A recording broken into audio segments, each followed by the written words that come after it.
Lah kalau Rismon disuruh mempertanggungjawabkan setiap video AI yang beredar itu kan banyak sekali, ribuan saya pikir. Itu bukan tanggung jawab saya.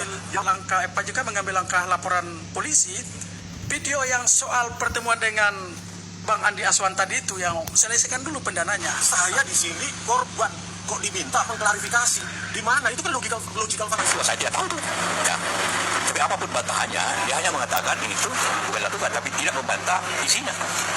Dia membantah, hanya membantah bahwa bukan yang begitu. Bisa saja dia minta orang lakukan. Kalau Rismon berani bilang seperti ini, mungkin RJ dari Jokowi terkait kasus ijazah palsu tidak akan pernah didapatkan sama Rismon. Rismon akan jadi. Nampaknya impian Rismon untuk pulang ke Bali dan menikmati tidur yang nyenyak masih jauh dari harapan. Apakah ini harga yang harus dibayar dari sebuah sumpah yang pernah terucap? Karena secara fisik, publik melihat Rismon masih sama dengan yang dulu. Tapi secara nurani Rismon tidak ada bedanya dengan robot yang tidak bernyawa. Dia tidak lagi bebas mengucapkan apapun yang dia mau. Rismon hanya bisa mengucapkan semua kata yang diletakkan di lidahnya oleh pembuat program.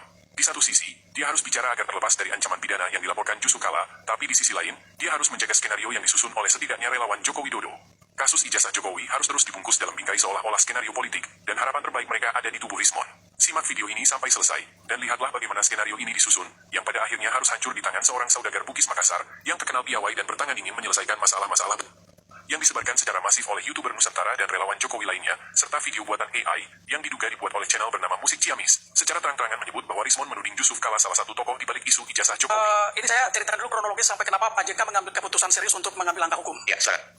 Pak JK itu pada tanggal 25 sampai 27 sedang melakukan kunjungan untuk misi kemanusiaan di Thailand dan Malaysia. Maret ya, oke. Iya, sekitar 25 sampai tanggal 27 atau 28. Nah, tanggal 27 video itu muncul di medsos.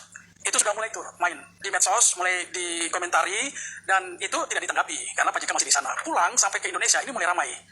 Awal April ini naik, sudah mulai ditanggapi dengan beragam komentar negatif. Banyak juga yang tidak. Di video itu yang katanya Rismon itu AI, ada kalimat bahwa, dan saya menyaksikan itu di range waktu antara 28 sampai dengan sebelum kami mengambil langkah, Pak JK mengambil langkah laporan polisi, video yang soal pertemuan dengan Bang Andi Aswan tadi itu yang selesaikan dulu pendananya. Nah, saya mau bertanya kepada Bang Rismon, kalau dia sudah menghubungi yang tadinya bertemu dengan Bang Rasman, bahwa ini selama lagi nanti saya bisa dilapor sama Pak JK ini. Harusnya dia klarifikasi aja, dia supaya memprotek persoalan ini tidak berkembang. Karena kan sudah viral tuh, Rismon orang yang paling intens dalam mengawal kasus Jokowi, dari sebelum dia berseberangan dengan Pak Jokowi sampai saat ini setelah dia kembali mendukung Pak Jokowi. Artinya, mestinya perkembangan sekecil apapun dalam perjalanan kasus ini dia akan tahu. Tetapi saya lihat, dan Pak JK juga melihat bahwa kok dia nggak klarifikasi ya. Jangan menunggu sampai Pak JK harus buat langkah itu.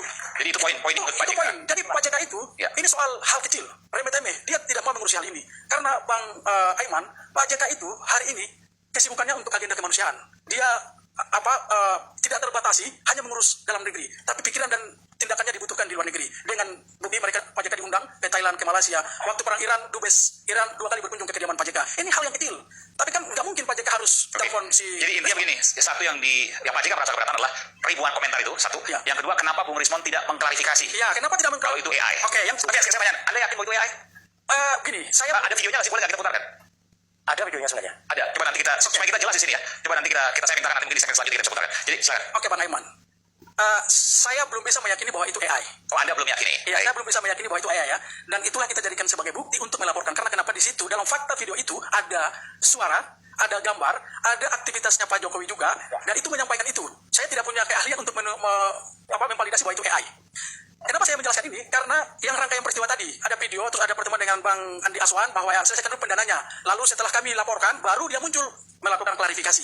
Sebelum kami laporkan, waktu konferensi pers di kediaman Pak JK di Brawijaya, baru muncul Rismon. Artinya, Rismon juga seperti menikmati. Itu laporan apa dong, Mas Adinda? Jadi rangkaiannya jelas. Ada video viral yang tersebar masif yang menarasikan bahwa Rismon membongkar keterlibatan tokoh politik termasuk JK di balik isu ijazah Jokowi.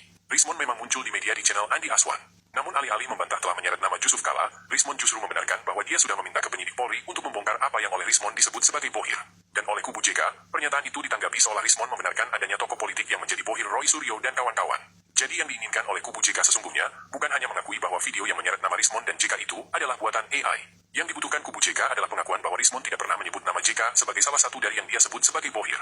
Ironinya, dalam video klarifikasi Rismon, alih-alih membantah keterlibatan JK, Rismon justru menuding bahwa laporan JK adalah sebuah bentuk kesalahan logika berpikir atau logika falaci. Saya di sini korban kok diminta mengklarifikasi. Di mana? Itu kan logical fallacy. Lah kalau Rismon disuruh mempertanggungjawabkan setiap video AI yang beredar itu kan banyak sekali, ribuan saya pikir. Itu bukan tanggung jawab. Saya membantah Pak, kalau dulu ternyata hasil editing